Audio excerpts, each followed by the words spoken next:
بسم اللہ الرحمن الرحیم۔ کھانے کے اثرات کا واقعہ۔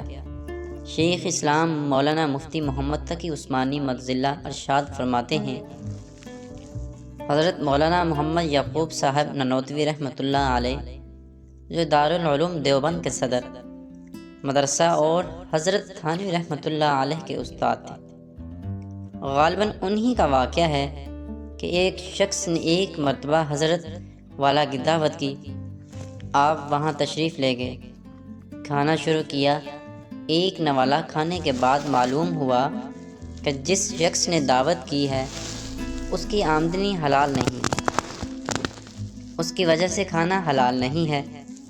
چنانچہ کھانا چھوڑ کر کھڑے ہو گئے اور واپس چلے آئے، لیکن ایک نوالا جو حلق میں چلا گیا تھا اس کے بارے میں فرماتے کہ یہ ایک لقمہ جو میں نے حلق سے نیچے اتار لیا تھا، اس کی ظلمت اور تاریکی 2 ماہ تک مجھے محسوس ہوتی رہی۔ وہ اس طرح کہ 2 ماہ تک میرے دل میں گناہ کرنے کے دائیں بار بار پیدا ہوتے رہے۔ اب بظاہر تو اس میں کوئی جوڑ نظر نہیں آتا کہ ایک لقمہ کھا لینے میں اور گناہ کا تقاضا پیدا ہونے میں کیا جوڑ، لیکن بات دراصل یہ ہے کہ ہمیں اس لیے محسوس نہیں ہوتا کہ ہمارا سینہ ظلمت کے داغوں سے بھرا ہوا ہے، جیسے ایک سفید کپڑے کے اوپر بے شمار سیاہ داغ لگے ہوئے ہیں، اس کے بعد ایک داغ اور لگ جائے پتہ بھی نہیں چلے گا کہ نیا داغ کون سا ہے۔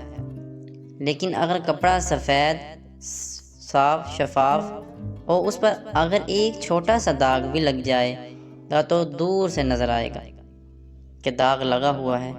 بالکل اسی طرح اللہ والوں کے دل کے آئینے کی طرح بالکل صاف شفاف ہوتے ہیں، اس پر اگر ایک داغ بھی لگ جائے تو وہ داغ محسوس ہوتا ہے اور اس کی ظلمت نظر آتی ہے۔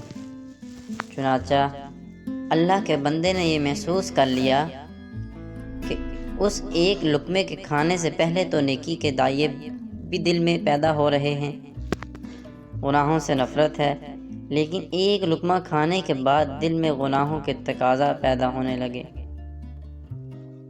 اس لیے بعد میں فرمایا کہ در حقیقت یہ اس ایک خراب لقمے کی ظلمت تھی، اس کا نام برکت باطنی ہے۔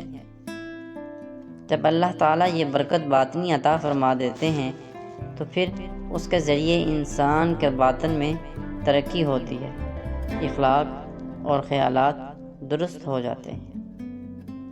تو امید ہے آج کا جو ویڈیو آپ کو پسند آئی ہوگی۔ تو اگر میرے چینل پہ آپ نیو ہیں تو پلیز چینل کو سبسکرائب کرتے جائیں، ویڈیو کو ضرور لائک کیا کریں، اس سے تو آپ کا کچھ نہیں جائے گا لیکن میری حوصلہ افزائی ہو جائے گی۔ ایسی تحریریں جو ویڈیو ہوتی ہیں جس سے ہمیں سبق حاصل ہوتا ہے، یہ دوسروں کے ساتھ ضرور شیئر کیا کریں، اس سے آپ کو بھی اجر ملتا رہے گا اور مجھے بھی اجر ملتا رہے گا۔ تب تک کے لیے اجازت دیں، اپنا بہت سارا خیال رکھیے گا اور مجھے دعا میں یاد رکھیے گا۔ پھر نیکسٹ ویڈیو میں حاضر ہوں گا۔ اللہ حافظ۔